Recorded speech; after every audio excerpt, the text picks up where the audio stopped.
யாத்திராகமம் 3ஆம் அதிகாரம் அதனுடைய 2ஆம் வசனத்தை நாம் வாசிப்போம். யாத்திராகமம் 3ஆம் அதிகாரம் 2ஆம் வசனம்.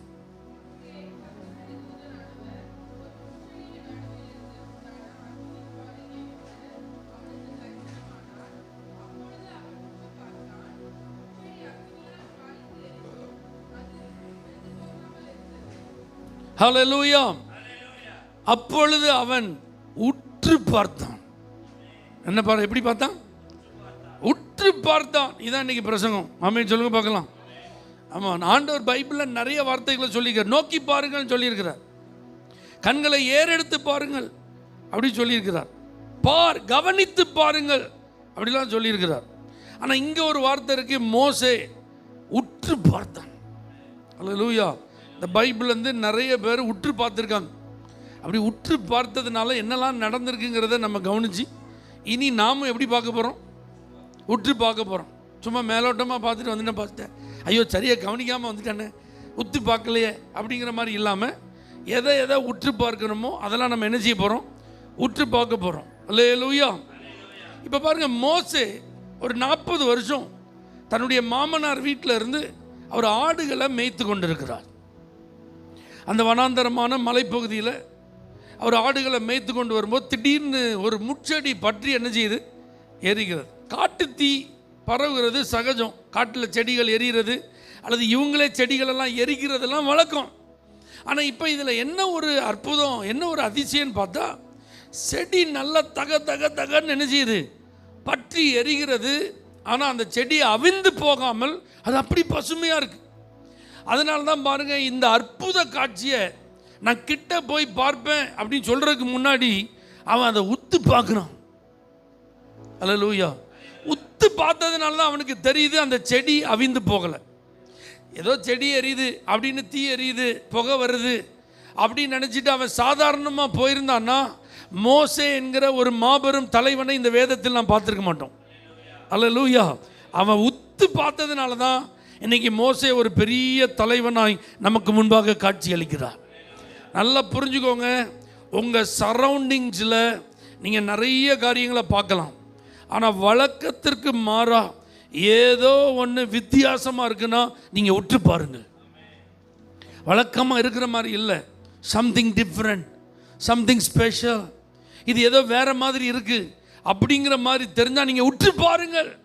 அதை கொஞ்சம் கண்களை உற்று பார்க்க உங்களை ஈடுபடுத்துங்க. அந்த சூழ்நிலையில் தான் கர்த்தர் அவனை பேர் சொல்லி கூப்பிடுறார். மோசே, மோசே, உன் காலில் இருக்கிற பாதரட்சியை கழட்டி போடு, நீ நிற்கிற இடம் பரிசுத்த பூமி. தேவன் தம்முடைய திட்டத்தை வெளிப்படுத்துகிறார். தன்னுடைய மேன்மையான அழைப்பை அவனுக்கு வெளிப்படுத்துகிறார். அவன் நினச்சிட்டு இருக்கான், இதுதான் என் வாழ்க்கை, இப்படி தான் என் வாழ்க்கை. 80 years ஆல்மோஸ்ட் கான். 80 வருஷம் முடிஞ்சிட்டு இனி நான் என்ன செய்ய போகிறேன்? இனிமே நான் யாருக்கு பிரயோஜனமாக இருக்க போகிறேன்? இனிமே என்னால் ஆண்டவருக்கு என்ன உதவி இருக்குது? ஒன்றும் இல்லை. நான் அப்படியே கல்யாணம் முடித்தேன், எனக்கு பிள்ளைகள் இருக்காங்க, மாமனார் வீட்டில் செட்டில் ஆகிட்டேன், ஓகே இதோட என் லைஃப்பை முடிச்சிடுறேன் அப்படிங்கிற ஒரு மனநிலையில் வாழ்ந்து கொண்டிருந்தவன் இன்னொரு 40 வருஷம் உன் வாழ்க்கையில் பொன்னான தருணங்கள் என்று எழுதப்படுவதற்கு கர்த்தர் காண்பித்த அந்த முச்செடியை அவன் உற்று பார்த்தது தான் அவனுடைய திருப்பு முனை. அல்லேலூயா. வாழ்வின் திருப்பு முனை. நல்லா புரிஞ்சுக்கோங்க, நீங்கள் வாழ்க்கையில் எத்தனை வருஷத்தை கடந்து வந்திருக்கீங்க, உங்கள் லைஃப்பை உங்கள் ஏஜோட ஒப்பிட்டு பாருங்கள். இது வரைக்கும் நிறைய ஆண்டுகள், நிறைய காரியங்களை நீங்கள் கடந்து வந்திருக்கலாம். இதுதான் என் லைஃப், இப்படி தான் என் லைஃப், இதுதான் என் லைஃப் ஸ்டைல், இதுதான் என் செட்டில்மெண்ட், இப்படி தான் அப்படிங்கிறத நீங்களே ஒரு வரையறை வைத்து வாழ்ந்து கொண்டிருக்கலாம். ஆனால் உங்களை குறித்து கர்த்தரிடத்தில் ஒரு திட்டம் இருக்கிறது. உங்களை கொண்டு கர்த்தர் செய்ய வேண்டிய ஏதோ ஒரு பெரிய வேலை இருக்கிறது. உங்களை நம்பி ஒரு உத்தரவாதத்தை கர்த்தர் கொடுக்க விரும்புகிறார். ஆமென். மோசே நம்பி 30 லட்சத்துக்கு அதிகமான ஜனங்களை கையில் கொடுப்பது அவருடைய விருப்பமாக இருந்தது. அடிமைத்தனத்தில் இருந்த அத்தனை ஜனங்களையும் சுதந்திரவாளிகளாய் கானானுக்குள் கொண்டு போய் சேர்க்க வேண்டும் என்று அவருடைய இருதயத்தில் ஒரு ஏக்கம் துடித்து கொண்டே இருந்தது. அப்போ அது எப்போ அவனுக்கு வெளிப்பட்டதுன்னா உற்று பார்த்த போது தான். அல்லேலூயா. அதனால் வழக்கமாக இல்லாத சில காரியங்கள் உங்கள் வாழ்க்கையில் நடக்கு, உங்கள் கண்ணுக்கு தெரியுதுன்னா கொஞ்சம் ஒத்து பாருங்கள். ஏன் இது இப்படி இருக்குது? ஏன் இது இப்படி நடக்குது? ஏன் கர்த்தர் இதை எனக்கு காட்டுறாரு? இப்போ இதன் மூலமாக எனக்கு சொல்லப்படும் செய்தி என்ன? இதிலிருந்து நான் எதை செய்யணும்னு ஆண்டவர் என்னிடத்தில் எதிர்பார்க்கிறார்? இந்த மாதிரி நீங்கள் உற்று பார்த்தால் உன்னதருடைய பணி, உன்னதருடைய அழைப்பு, உன்னதருடைய நோக்கம், உங்கள் வாழ்வை குறித்த தேவ திட்டங்கள் வெளிப்படுவதற்கு வாய்ப்புகள் இருக்கிறது. ஆமென் சொல்லுங்க பார்க்கலாம். அல்லேலூயா. அதனால் கர்த்தர் ஏதோ ஒரு காரியத்தில் உங்களோடு என்ன செய்கிறாரு? அவர் இடைபட விரும்புகிறார். அப்படி அவர் இடைபட விரும்பும்போது வழக்கமாக பார்த்து கடந்து போவது போல் நீங்கள் என்ன செஞ்சிடக்கூடாது? கடந்து போயிடக்கூடாது. கர்த்தர் உங்கள்கிட்ட ஒரு காரியத்தை காட்டுறாரு, அது கொஞ்சம் வேறு மாதிரி இருக்குது, வித்தியாசமாக இருக்குன்னா அதை கொஞ்சம் என்ன செய்யுங்க? உற்று பாருங்க. அல்லேலூயா. மோசே உற்று பார்த்ததுனால ஒரு 40 வருஷம் ஆண்டவருக்காக வேலை செய்ய வாய்ப்பு கிடைச்சு. ஆமென் சொல்லுங்க. அரிய பெரிய காரியங்களை செய்யும் பாக்கியம் அவனுக்கு கிடைத்தது. உன்னோடு இருந்து நான் செய்யும் காரியம் பயங்கரமாக இருக்குன்னு கர்த்தர் சொன்ன அந்த ஆசீர்வாதமான வாக்குத்தத்தத்தின்படி அவன் கூட கர்த்தர் இருந்து செய்த காரியங்கள் எல்லாம் இன்றைக்கும் பேசப்படுகிறது. ஆண்டவரை முகமுகமாக பார்த்த ஒரு தீர்க்கதரிசி மோசே போல வேற ஒருத்தர் இல்லை, அவன் என்னுடைய ஃப்ரெண்ட் அப்படின்னு சொல்கிற ஒரு பெரும்பாக்கியம் மோசேக்கு கிடைத்ததுன்னா அதுக்கு பின்பாக இருப்பது இந்த பார்வை. அவன் உற்று பார்த்தது தான். அல்லேலூயா. அதனால் கொஞ்சம் உத்து பாருங்க. இன்னொரு இடத்துல ஒரு உற்று பார்த்த ஒரு சம்பவம் 1 ராஜாக்கள் 3ஆம் அதிகாரம் 21ஆம் வசனம். 1 ராஜாக்கள் 3:21 அதில் எழுதப்பட்டிருக்கு பாருங்க. என் பிள்ளைக்கு பால் கொடுக்க காலமே நான் எழுந்திருந்த போது அது செத்து கிடந்தது. பொழுது விடிந்த பின் நான் அதை உற்று பார்க்கும்போது அது நான் பெற்ற பிள்ளை அல்லவென்று கண்டேன் என்றாள். அல்லேலூயா. 2 பேர் சகோதரிகள் தூங்குறாங்க. 2 பேருமே குழந்தையை பெற்றெடுத்த சகோதரிகள். புதுசாக குழந்தை பிறந்திருக்கு, சின்ன பச்சை பிள்ளைங்க. இப்போ காலையில் முழிச்சு பார்த்தா அவளுக்கு அருகில் இருக்கிற பிள்ளை எப்படி இருக்கு? மரித்த நிலையில் இருக்கு. என்னடா என் பிள்ளை, நான் தான் தூங்க போட்டேன், அப்போ நல்லா தான் தூங்குச்சு, இப்போ திடீர்னு மரித்த நிலையில் இருக்கேன்னு அந்த பிள்ளை அவள் என்ன செய்யறா? உற்று பார்த்ததுக்கு அப்புறம் தான் தெரியுது அவ பிள்ளை இல்லை. ஆமீன் சொல்லுங்க. அழகாக எழுதப்பட்டிருக்கு பாருங்க, நான் பெற்ற பிள்ளை அல்ல. ஆமீன் சொல்லுங்க. நல்லா கவனிங்க. நீங்கள் எல்லா நேரத்துலையும் பார்க்குற மாதிரி நீங்கள் எல்லாரையும் பார்த்தீங்கன்னா நீங்கள் எல்லாருமே உங்களுடையவர்கள் நீங்கள் நினச்சிட்டு இருப்பீங்க. ஆனால் கொஞ்சம் உத்து பார்த்தா தான் தெரியும் அவர்கள் உங்களுடையவர்கள் அல்ல, அவர்கள் உங்களை சார்ந்தவர்கள் அல்ல. அல்லேலூயா. பக்கத்தில் இருக்கிறதுனால, உங்களுக்கு அருகில் கிடக்கிறதுனால, உங்கள் கூடவே இருப்பதுனால அவர்கள் உங்களுடையவர்களாக மாறுவதற்கு என்ன கிடையாது? வாய்ப்பு கிடையாது. ஆமேன் சொல்லுங்க. இங்கே அந்த தாய் கொஞ்சம் உத்து பார்த்ததுக்கு அப்புறம் தான் தெரியுது இது நான் பெற்ற பிள்ளை இல்லை. ஆமேன். இன்னைக்கு நிறைய பேர் ஏமாந்துட்டு இருக்காங்க, இதெல்லாம் நான் பெற்ற பிள்ளைன்ட்டு. அல்லேலூயா. இதெல்லாம் என் பிள்ளை, ஐயோ என் பிள்ளைக்கு இப்படி ஆகிட்டேன், நான் போடும்போது நல்லா தான் இருந்தது, உயிர் இருந்தது, இப்போ உயிர் இல்லையேன்னு சொல்லி அழ வேண்டிய அவசியம் இல்லை. நல்லா கவனிங்க. உங்கள் கூட இருக்கிறவங்களை கொஞ்சம் ஒத்து பாருங்க. அல்லேலூயா. உங்களுடையவர்கள் தானான்னு கொஞ்சம் என்ன செய்யுங்க? உற்று பாருங்க. உங்களுடையவர்கள் அல்லாதவர்கள் உங்களோடு கூட இருக்கிறதுக்கு வாய்ப்பு இருக்குது. நான் பெற்ற பிள்ளை அல்ல நம்ம சொல்லிட்டோம், அதான் உண்மை. ஆமீன் சொல்லுங்கள். அதனால் இருக்கிறவங்க, உங்கள் கூட வர்றவங்க, எப்பவுமே உங்கள் பக்கத்தில் இருக்கிறவங்களாம் உங்களுக்குரியவர்கள் அல்ல. அல்லேலூயா. உங்களுடையவர்கள் அல்ல, உங்களை சேர்ந்தவர்கள் அல்ல, உங்கள் தரிசனத்துக்கு ஒத்தவர்கள் அல்ல, உங்கள் அழைப்பில் உங்களோடு இணைந்து பிரயாணம் பண்ணுகிறவர்கள் அல்ல, உங்களோடு கூட அந்த தோள் கொடுப்பவர்கள் அல்ல, உங்கள் கூட கழுத்தை கொடுப்பவர்கள் அல்ல, உங்களுக்காக ஒன்றுனா பதறுகிறவர்கள் அல்ல, உங்கள் பாரத்தை சுமக்கிறவர்கள் அல்ல, உங்களுக்கு ஒன்றுனா ஓடி வந்து உதவி செய்கிறவர்கள் அல்ல. இது எப்போ தெரியும்? கொஞ்சம் ஒத்து பார்த்தா தான் தெரியும். அல்லேலூயா. பார்க்குறதுக்கு உங்கள் கூட இருக்கிற மாதிரி தெரியும், உங்கள் பிள்ளை மாதிரி தெரியும், ஆனால் அது அப்படி இல்லை. அல்லேலூயா. அதனால் ஏமாந்துடக்கூடாது. செத்து போன பிள்ளையை வச்சு என்ன செய்ய? செயல்படாத பிள்ளையை வச்சு என்ன செய்ய? உயிர் இல்லாத பிள்ளையை வச்சு என்ன செய்ய? அல்லேலூயா.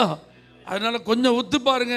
அப்படி நீங்கள் உற்று பார்க்கும்போது கண்டிப்பாக கர்த்தர் அந்த காரியங்களில் இருக்கிற உண்மை தன்மையை ஆண்டவர் உங்களுக்கு வெளிப்படுத்துவார். எத்தனை பேர் விசுவாசிக்கிறீங்க? அல்லேலூயா. ரைட். இன்னொரு வசனத்தை வாசிங்க பார்க்கலாம். லூக்கா எழுதின சுவிசேஷம் 22ஆம் அதிகாரம் 56ஆம் வசனம். லூக்கா 22:56. அப்பொழுது ஒரு வேலைக்காரி அவன் நெருப்பண்டையிலே உட்கார்ந்திருக்க கண்டு அவனை உற்று பார்த்து இவனும் அவனோடு இருந்தான் என்றாள். அல்லேலூயா. இயேசுநாதரை பிடிச்சிட்டாங்க கெத்செமனே கார்டனில். அவரை அரெஸ்ட் பண்ணிட்டு விசாரிக்கிற கொண்டு போகிறாங்க. பேதுரும் பின்னாடியே போயிட்டான். அல்லேலூயா. யோவான் ரொம்ப நெருக்கமாக இருந்தனா உள்ளே போயிட்டான். ஆனால் இவன் அரண்மனையில் வெளியில் வாசல் என்ன செய்கிறான்? விசாரணை நடக்கிற இடத்துல உட்காந்து, அது குளிர்காலமாக இருந்ததுனால எல்லாம் உட்காந்து நெருப்பு போட்டு என்ன செஞ்சிட்ருக்காங்க? குளிர் காஞ்சிட்டு இருக்காங்க. இப்போ அந்த குளிர் காயிற கூட்டத்தில் யார் இருக்கா? பேதுரு இருக்கிறார். இப்போ இந்த பேதுரு உட்கார்ந்துருக்க யார் பார்த்துட்டா? ஒரு பெண். சரியா? இந்த பெண் பார்த்தா பாருங்க, பார்த்துட்டு அவனை உத்து பார்க்குறா. ஆகா, இவன் யாரு? ஆமாம், ஒரு அலையிலேயே சொல்லுங்க, நல்லா சந்தோஷமா சொல்லுங்க. ஆமாம், நீங்கள் உத்து பார்த்தாதான் நீங்கள் பார்க்குற ஆள் இயேசுவோடு இருக்கிறவங்களா இல்லையான்னு தெரியும். இல்லாட்டி எல்லாரும் நம்ம கூட வந்தவங்க மாதிரி தான் தெரியும், நம்மை சேர்ந்தவர்கள் மாத்திரம் அப்படி தான் தெரியும். ஆனால் இயேசுவோடு இருக்கிறவங்களா இல்லையா நீங்கள் பார்க்கணுன்னா கொஞ்சம் உத்து பாருங்கள், அவங்கள கொஞ்சம் கவனித்து பாருங்கள், அவங்க முகபாவனையை பாருங்கள், அவங்க நடை உடைகளை கவனிங்க, அவங்க லைஃப் ஸ்டைலில் கொஞ்சம் பாருங்கள். இங்கே அந்த பெண்மணி அவனை உத்து பார்த்தோன்னு கண்டுபிடிச்சிட்டா இவன் யார் கூட இருந்தவன். ஆமாம், இது இன்றைக்கி ரொம்ப முக்கியம். அல்லேலூயா. அதனால் நல்லா புரிஞ்சுக்கோங்க, எல்லாரும் இயேசுவோடு இருப்பவர்கள் அல்ல. எத்தனை பேர் இதை ஒத்துக்கிறீங்க? எல்லாரும் இயேசுவோடு ஐக்கியப்பட்டவர்கள் அல்ல, எல்லாரும் இயேசுவினுடைய சீசர்கள் அல்ல, எல்லாரும் உண்மையாக இயேசுவை பின்பற்றுகிறவர்கள் அல்ல.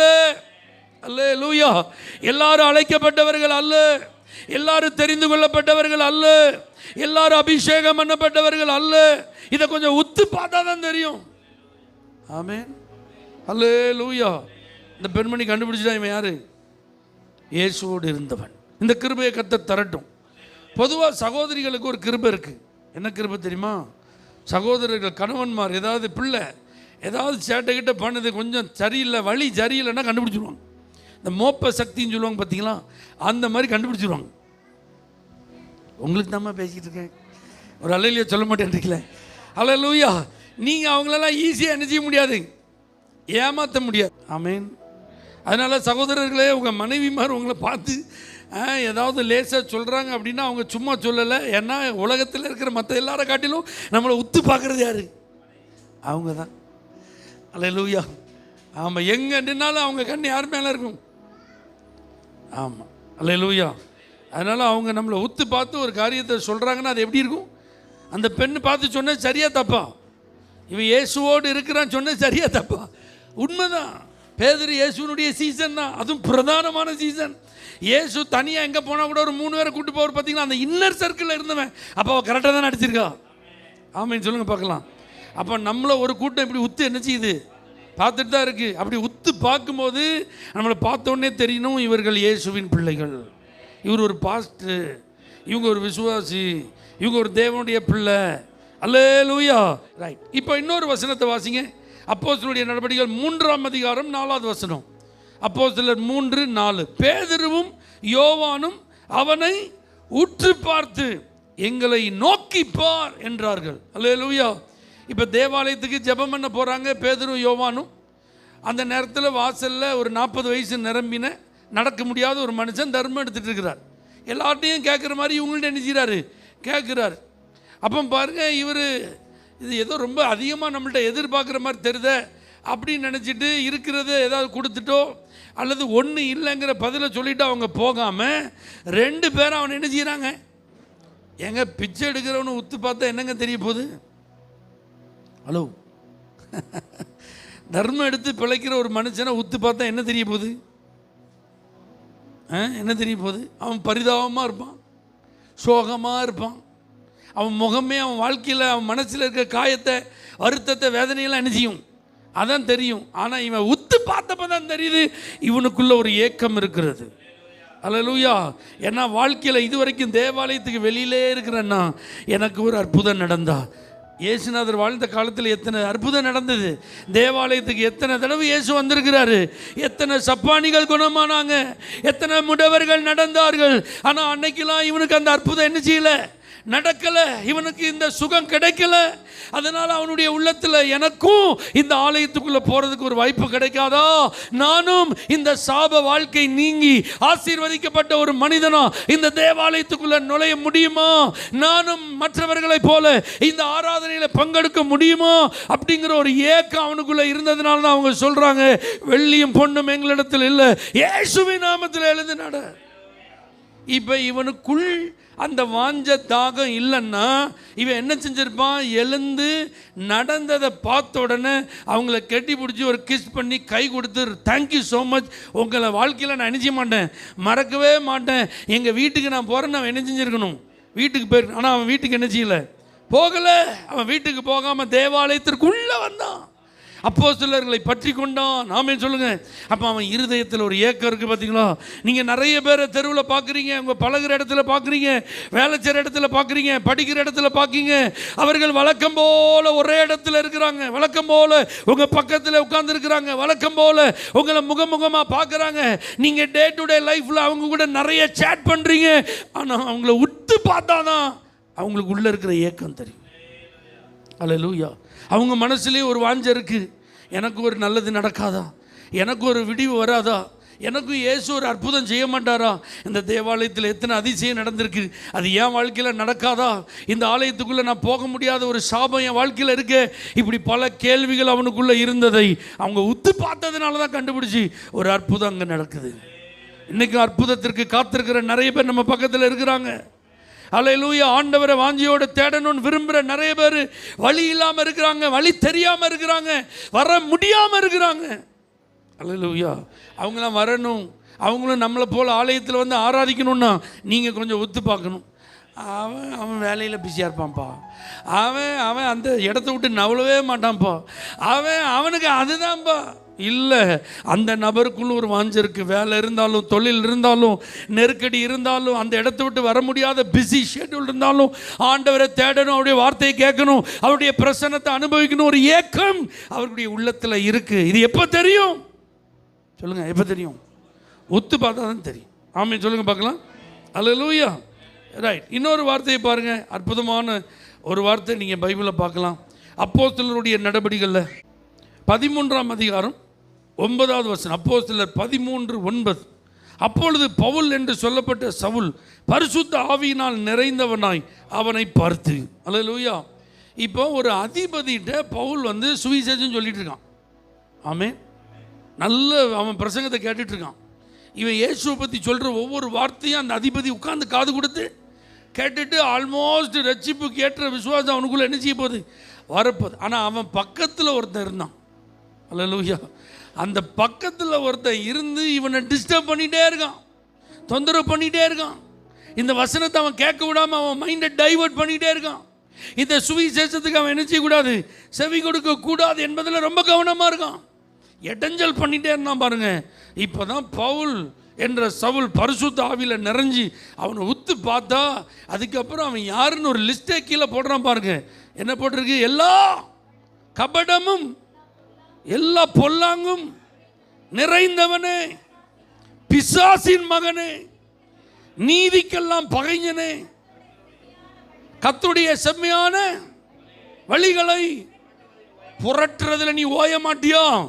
பார்க்குறதுக்கு பாடி கார்டு மாதிரி இருக்கான், பார்க்குறதுக்கு சப்போர்ட் மாதிரி இருக்குது, பார்க்கும்போது இவனுக்கு எந்த தொந்தரவும் செய்யாத ஒரு ஆள் மாதிரி இருக்குது. ஆனால் அவன் யார்? பிசாசின் மகன். அல்லேலூயா. நீதிக்கெல்லாம் பகைஞன். எல்லா கபடமும் அவன் உள்ளத்தில் நினைச்சிது இருக்குது. நியாயமான வழிகளை புரட்டுறதுல ஓயாதவன். இப்படி நல்ல காரியம் நடக்கும்போது வந்து தொந்தரவு பண்ணுவான். அவன் சொல்லுங்க, ரட்சிப்புக்கு ஏற்ற விசுவாசத்தை கெடுப்பான். ஒரு மனுஷன் ரட்சிக்கப்பட்டு சர்ச்சைக்கு வர்றதுக்கு ஆயத்தமாக இருந்தால் அவனை வரவிடாமல் என்ன செய்வான், தடுப்பான். இதெல்லாம் எப்போ நமக்கு தெரிய வரும்? உத்து பார்த்தா தான் தெரியும். அல்லேலூயா. நம்ம போகும்போது சல்யூட் அடிச்சிருப்பான். பவுல் போனோன்னா அவனும் என்ன செஞ்சிருப்பான், சல்யூட் அடிச்சிருப்பான். ஐயா வாங்கன்னு சொல்லியிருப்பான், உட்காருங்கன்னு சொல்லியிருப்பான், டீ குடிக்கிங்களா காஃபி குடிக்கிங்களான்னு கேட்டிருப்பான், வேறு கூல்ட்ரிங்க்ஸ் ஏதாவது வாங்கிட்டு வரவான்னு கேட்டிருப்பான், ஐயாவுக்கு வேறு ஏதாவது வேணுமான்னு கேட்டிருப்பான், என்னெல்லாமோ சேர் எடுத்து போடுவா, என்னெல்லாமோ செஞ்சுருப்பான். ஆனால் அவன் நல்லவன் கிடையாது. அல்லேலூயா. அவன் மனசில் உண்மை இல்லை, அவன் தேவனுடைய ராஜ்யத்திற்கு சொந்தமானவன் அல்ல. நல்லா புரிஞ்சுக்கோங்க. இப்படிப்பட்டவர்களும் நம்மளை சுற்றி இருக்காங்க. பார்க்குறதுக்கு நல்லவங்க மாதிரி என்ன செய்வாங்க, இருப்பாங்க. ஆனால் ஒரு ஆத்துமா வர்றதுக்கு தடை அவன் தான். ஒரு மனுஷன் ரட்சிக்கப்படுறதுக்கு இடைஞ்சல் அவன் தான். அல்லேலூயா. அவன் மனசில் நல்ல எண்ணமே கிடையாது. சுவிசேஷத்திற்கு ஊழியத்திற்கு எதிராக இருக்கிற ஒரு நபராக இருப்பான். அப்போ இதெல்லாம் எப்போ நமக்கு தெரியும்? ஆவியில் நிறைஞ்சு ஊற்று பார்க்கணும். மாம்சத்தில் நிறைஞ்சு ஊற்று பார்த்தா ஒரு அடி கொடுத்துரும். பிறகு நான் எவ்வளவு பிரயாசப்பட்டு நான் பிரசங்கம் பண்ணிகிட்ருக்கேன், நீ என்ன இப்படி பண்ணிட்டுருக்க, நமக்கு என்ன ஆகி போயிடும், வேறு மாதிரி ஆகி போயிடும். ஆனால் ஆவியில் நிறைஞ்சு பார்த்தா தான் இதெல்லாம் தெரியும். ஆமென் சொல்லுங்கள் பார்க்கலாம். அப்போ ஊழியத்திற்கு தடையாக இருக்கிற ஆவிகள் இப்படி இருக்குது. சுவிசேஷத்தை அறிவிக்கும் போது டிஸ்டர்ப் பண்ணுற ஆவிகள் எப்படி இருக்குது. ஒரு மனுஷன் ரட்சிக்கப்பட போகிறான்னா அவன் இருதயத்தை திசை திருப்புற கிரியைகள் என்ன செய்யுது, பக்கத்தில் நடக்கிறதுக்கு இருக்குது. இதெல்லாம் எப்போ தெரியும்? ஒத்து பார்த்தா தான் தெரியும். ஆமென் சொல்லுங்கள் பார்க்கலாம். அல்லேலூயா. ரைட். அடுத்து அப்போஸ்தலர் 14:9. அப்போஸ்தலர் 14:9 பாருங்க. பவுல் பேசுகிறதை கேட்டுக்கொண்டிருந்தான். அவனை பவுல் என்ன செய்யறான்? உற்று பார்த்து ரட்சிப்புக்கு ஏற்ற விசுவாசம். அல்லேலூயா. பாருங்க, அவன் பிரசங்கம் பண்ணிட்டு இருக்கும்போது அந்த மனுஷன் நடக்க முடியாதவன், ஆனால் அவன் எப்படி கேட்குறான்? வசனத்தை ரொம்ப ஆர்வமாக கேட்குறான், விசுவாசமாக கேட்குறான், பவுல் சொல்கிறதெல்லாம் நம்பிக்கையோடு கேட்குறான். மற்றவர்கள் எத்தனையோ முறை பவுல் பிரசங்கம் பண்ணும்போது இது கட்டுக்கதைன்னு சொன்னான், இது தேவதூஷணன்னு சொன்னான், பவுல் பேசினதுக்கு விரோதமாலாம் பேசினாங்க, இதெல்லாம் நாங்கள் நம்ப மாட்டோம்னு சொல்லி பிரச்சனைலாம் பண்ணாங்க. ஆனால் இங்கே ஒரு மனுஷன் அந்த வார்த்தையை கேட்டுக்கொண்டிருக்கிறான். அவனுக்கு 2 கால் என்ன செய்ய முடியாது, நடக்க முடியாது. ஆனால் அவனுக்குள்ள என்ன இருக்குது? விசுவாசம் இருக்கிறது. ஆமென் சொல்லுங்க. யாரையும் நம்ம தோற்றத்தை பார்த்து எடை போட்டக்கூடாது. அல்லேலூயா.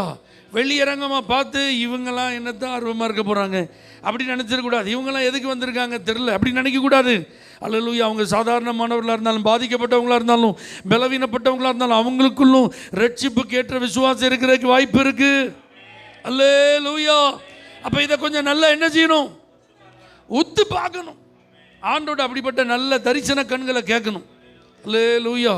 நம்மள்ட்ட தேவன் அதை எதிர்பார்க்கிறார். தேவனுடைய பிள்ளைகளை இது காலம் கடைசி. அப்போ நாம தான் எப்படி இருக்கணும்? நல்ல உற்று பார்க்குற ஒரு தேவ பிள்ளைகளை என்ன செய்யணும்?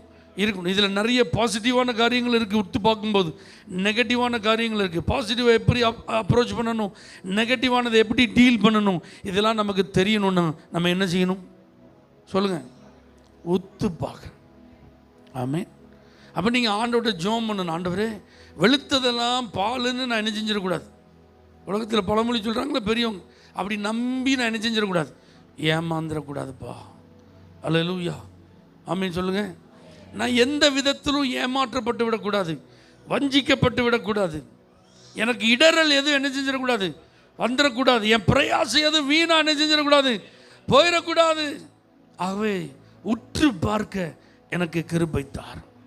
இப்படி ஆள் மனதை அறிந்து கொள்ளக்கூடிய கிருபையை நீங்கள் தாங்க. அப்போ இதுக்கு தேவை பரிசுத்த ஆவியானவர். ஆமென் சொல்லுங்கள். ஆமாம், நீங்கள் சைக்காலஜி படிச்சுட்டு வாங்க அப்படி சொல்லலை. அல்லேலூயா. இதுக்கு தேவை படிப்புன்னு சொல்லலை, இதுக்கு தேவை ஞானம் அப்படி சொல்லலை. இதுக்கு தேவை என்னது? பரிசுத்த ஆவியானவர். அவர் நமக்குள்ளே இருந்தால் தான் உற்று பார்க்கும்போது அதை குறித்ததான வெளிப்பாடுகள் நமக்கு கிடைக்கும். உண்மை தன்மைகளை நம்மளால் என்ன செய்ய முடியும்? அறிந்து கொள்ள முடியும். அல்லது சில மாயையை உண்மை நம்பிடுவோம், சில உண்மையை பொய்ன்னு நினச்சிருவோம். அல்லேலூயா. தப்பு தப்பாக நம்ம புரிந்து கொள்வதற்கு என்ன இருக்குது? வாய்ப்புகள் இருக்கிறது. அதனால் நிறைய பாதிப்புகள் வரலாம். அப்படி நம்ம என்ன செஞ்சிடக்கூடாது, இருந்துடக்கூடாது. கொஞ்சம் உற்று பார்க்க ஆவியானுடைய உதவியை நாம் நாடுவோம். ஆண்டவர் நம்மை ஆசீர்வதிப்பார். ஆண்டவர் சொல்லுங்க, ஆண்டவரை உற்று பார்க்கத்தக்க கிருபையை எனக்கு நீ தாரும் ஆண்டவரே. எனக்கு அந்த கிருபையை நீ தாரும் ஆண்டவரே. மனுஷன் பார்க்குற மாதிரி நான் பார்க்கக்கூடாது. அல்லேலூயா. மனுஷன் முகத்தை தான் பார்ப்பான், ஆனால் கர்த்தரோ இருதயத்தை பார்க்கிறார். ஆமென். அப்படி உங்கள் பார்வையின் அடிப்படையில் நான் பார்க்கணும் ஆண்டவரே. கர்த்தர் அந்த கிருபை எனக்கு தாங்கப்பா, அந்த ஞானத்தை எனக்கு தாங்கப்பா. எனக்குள்ள அந்த பரிசுத்த ஆவியானவர் கிரியை நடக்கட்டும்பா. பரிசுத்த பிதாவே, கிருபை நிறைந்த ஆண்டவரே, இன்றைக்கும் எங்களோடு கூட நீ பேசின நல்ல வார்த்தைகளுக்காக நன்றி. உலகம் பார்க்குற மாதிரி நாங்கள் பார்க்காம உற்று பார்க்க கர்த்தர் எங்களுக்கு கிருபை தார். பரிசுத்த ஆவியானவர் அந்த ஞானத்தினால் எங்களை நிரப்பும். அந்த ஆவிகளை பகுத்தறியும் கிருபைகளை நீ தாரும். இந்த ஆராதனையில் கலந்து கொண்ட தேவ பிள்ளைகள் எல்லாரையும் ஆசீர்வதி. தனித்தனியாக பெயர் பெயராக குடும்பம் குடும்பமாக நீர் அவளை நினைத்து நன்மை செய்வீராக. இயேசுவின் நாமத்தில் பிதாவே, ஆமென். For prayer contact, Pastor J. Kumar, El Shaddai Ministries, 9500252586, Surandai.